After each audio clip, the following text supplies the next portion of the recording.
Saudara-saudara yang terkasih, hari ini kita merayakan pesta Yesus dipersembahkan di Kenisah, di Bait Allah, yang merupakan bagian dari sebuah tradisi yang dihidupi dan dihayati oleh umat Israel.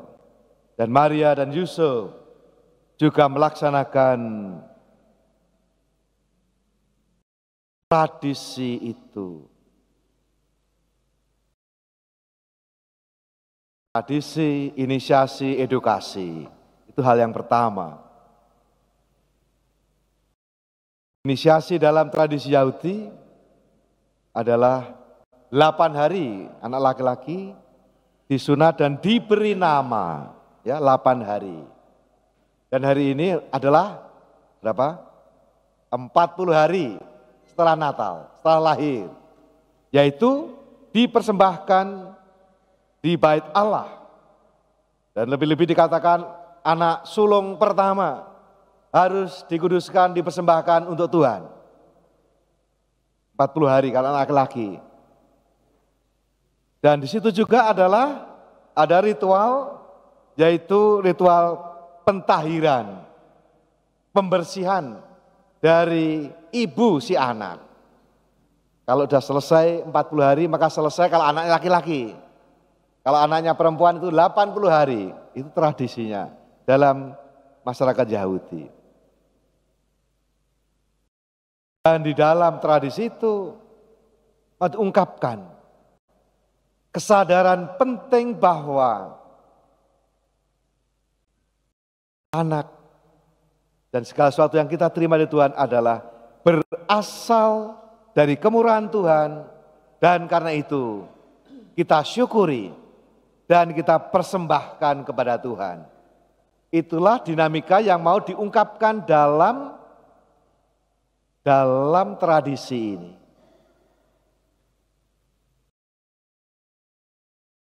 Semua berasal dari kemurahan Tuhan. Karena itu kita bersyukur dan lalu kita mempersembahkannya. Dan bahkan dalam penamaan ya, memberi nama dalam tradisi yang kita lihat dalam kitab suci, selalu ada Tuhan di situ. Jadi pengakuan akan Tuhan yang penting. Yesus, Allah penyelamat. Immanuel, Allah beserta kita. Samuel, aku memintanya dari Tuhan. Yohanes, Allah berbelas kasih, dan seterusnya.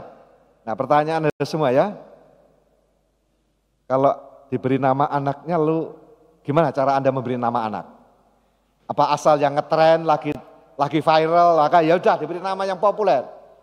Pertanyaan, apakah Anda sungguh ada kesadaran itu? Itulah cara orang Ibrani memberikan nama, yaitu pengalaman akan Tuhan dalam peristiwa-peristiwa hidup mereka.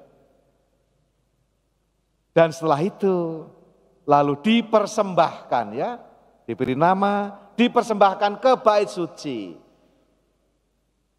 Dan setiap keluarga, ya tadi gambarkan, wajib memberikan korban, yaitu sepasang burung tekukur atau 2 ekor anak burung merpati. Itu standar minimum, artinya orang yang paling miskin sekalipun kalau beli 2 ekor burung tekukur dan burung merpati sanggup. Tentu yang mampu ya bisa kambing, domba, bisa sapi juga.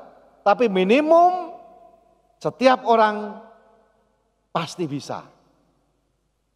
Itu tidak memberatkan. Semua orang mesti bisa. Dan inilah ungkapan kalau kita beriman berarti kita juga diajak untuk berkorban. Diajak untuk mempersembahkan untuk Tuhan. Nah, bagi kita orang Katolik, inisiasi sebagai orang Kristiani Katolik tentu apa? Pertama-tama adalah baptis. Maka baptis bayi. Maka kalau punya anak segera, jangan nunda-nunda. Setelah ibunya sehat, dalam kanon dikatakan sehari-hari sesudah semuanya sehat, segera dibaptis, jangan menunda. Ini inisiasi pertama. Jadi jangan lupa ya, kalau punya anak bayi segera, dan ini tradisi gereja Katolik, dibaptis, dimasukkan dalam komunitas, dan lalu anak ini dimohonkan agar boleh menjadi anak-anak Allah, boleh menjadi anggota keluarga besar umat Allah. Inisiasi diikuti semua, dan pada bagian akhir dikatakan bahwa mereka kembali ke tempat asalnya di Nazaret di Galilea, dan dikatakan anak itu bertambah besar dan menjadi kuat, penuh hikmat dan kasih karunia Allah ada padanya. Itu berarti apa? Dalam pengasuhan, dalam parenting dari Maria dan Yosef. Jadi inilah tugas penting setiap orang tua, mendidik anak-anaknya, mendampingi anak-anaknya setelah dibaptis dengan inisiasi nanti komuni dan nanti krisma sehingga komplit inisiasi Kristiani. Yang sering terjadi apa? Krismanya lewat. Baru kalau mau menikah baru ingat, oh belum krisma.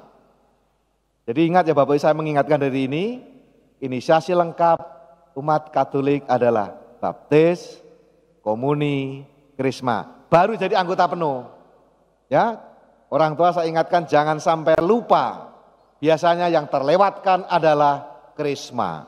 Baru sadar kalau mau menikah, karena ada syaratnya. Ya, jangan langsung nanti nggak pakai krisma, malah langsung pengurapan, akhirnya kan repot ya begitu. Inisiasinya lengkap dulu. Dan dengan demikian hidup dalam semangat sebagai anak-anak Allah, dan itulah yang diharapkan dari kita semua. Maka menjadi tugas orang tua untuk mendidik, mendampingi supaya anak bertumbuh dalam apa yang diharapkan dan dicontohkan oleh Yesus dalam asuhan Maria dan Yosef. Anak itu bertambah besar, dari fisiknya ya, tambah besar fisiknya, kuat. Kita diajak jangan sampai anak-anak kita kurang gizi ya.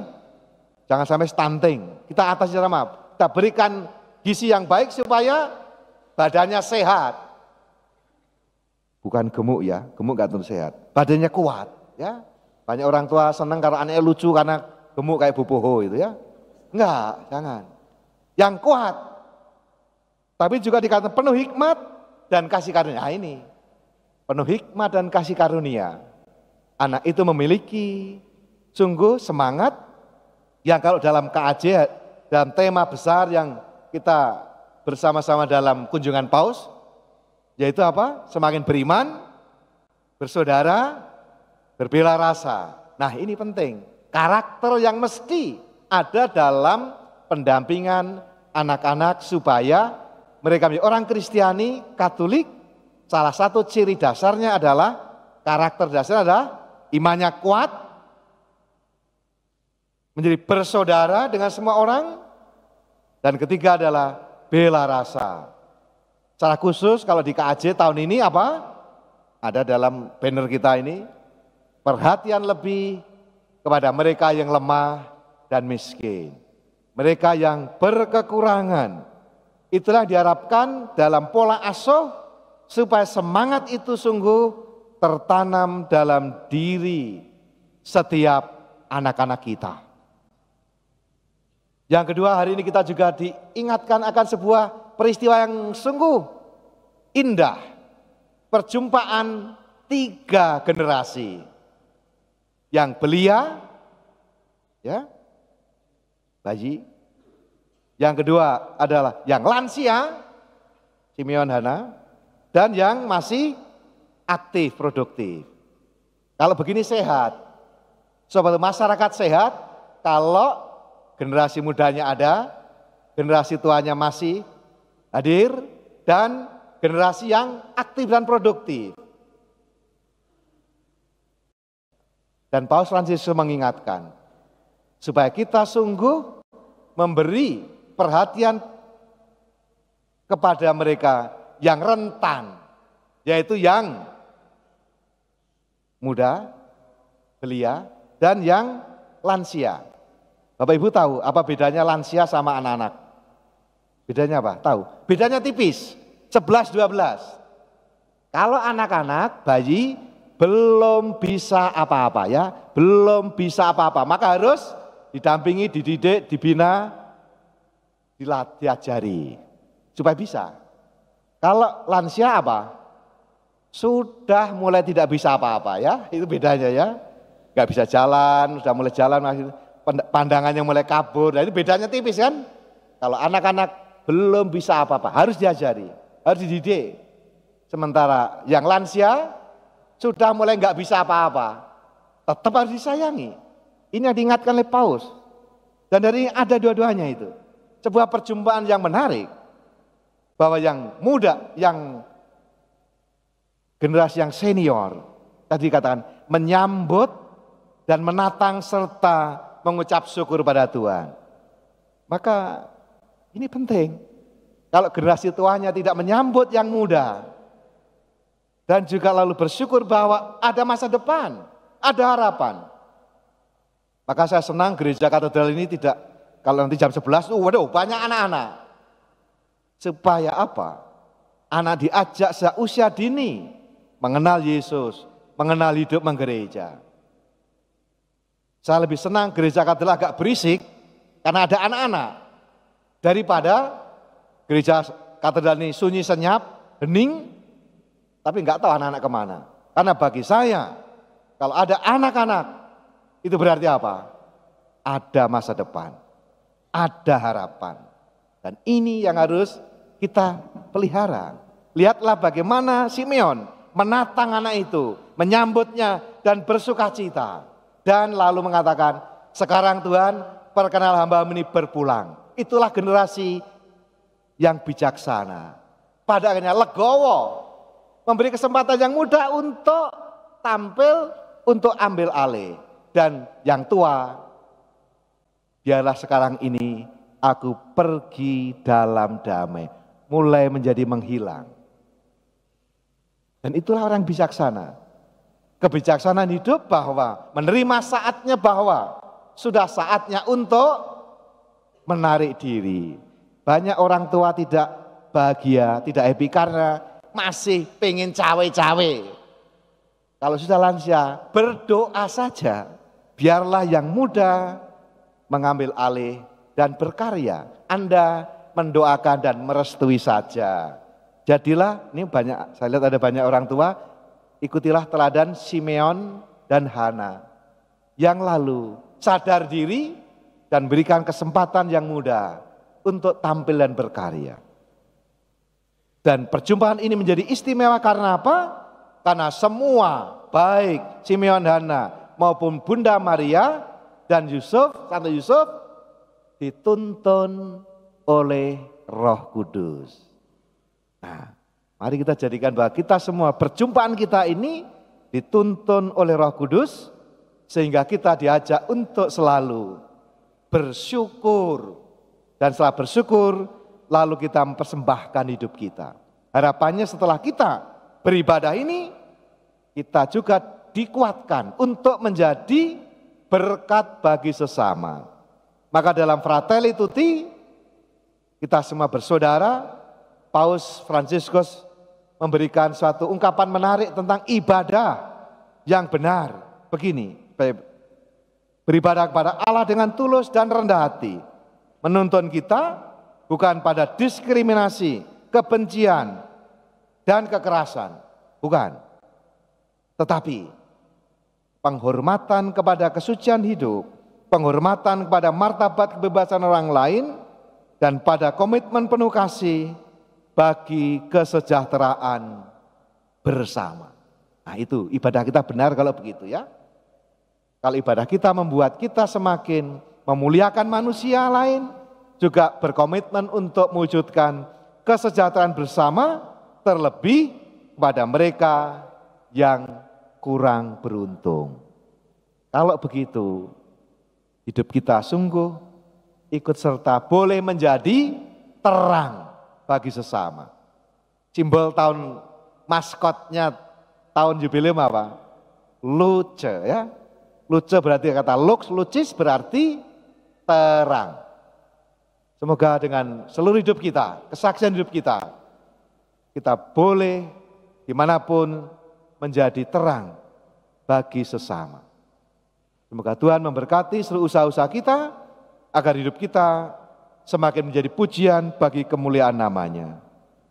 Tuhan Yesus Kristus, berilah aku keberanian untuk mencari sesuatu yang lebih, mengerti Engkau dengan lebih jelas, mengasihimu lebih dalam, mengikutimu lebih dekat.